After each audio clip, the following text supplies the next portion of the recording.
মুফতি মোস্তফা মহসিন মন্টু আমাদের ছেড়ে চলে গেলেন বিকেলে।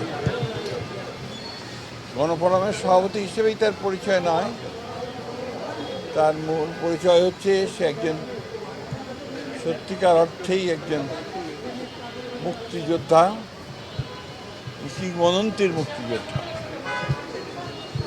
পুরো 70-এর দশক জুড়ে তিনি স্বাধীনতা সংগ্রাম করেছেন, পরবর্তীকালে স্বাধীনতা যুদ্ধ করেছেন, প্রত্যক্ষভাবে যুদ্ধ করেছেন।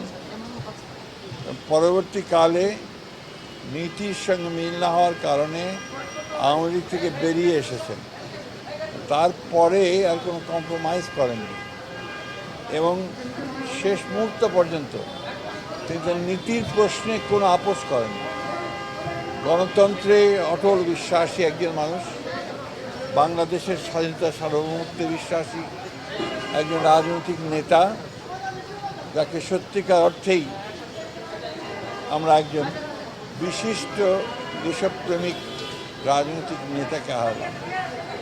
আমি ব্যক্তিগতভাবে হারিয়েছি আমার একজন অত্যন্ত সুহৃদকে, আমার ঘনিষ্ঠ বন্ধুকে, এবং জাতির তার চলে যাওয়াতে যে ক্ষতি হয়েছে এই ক্ষতি সহজে পূরণ হবে নয়।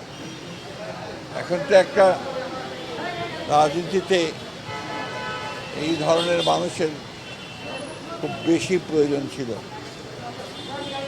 তার চলে যাওয়া আমাদের সকলের জন্য অত্যন্ত দুঃখের, কষ্টের।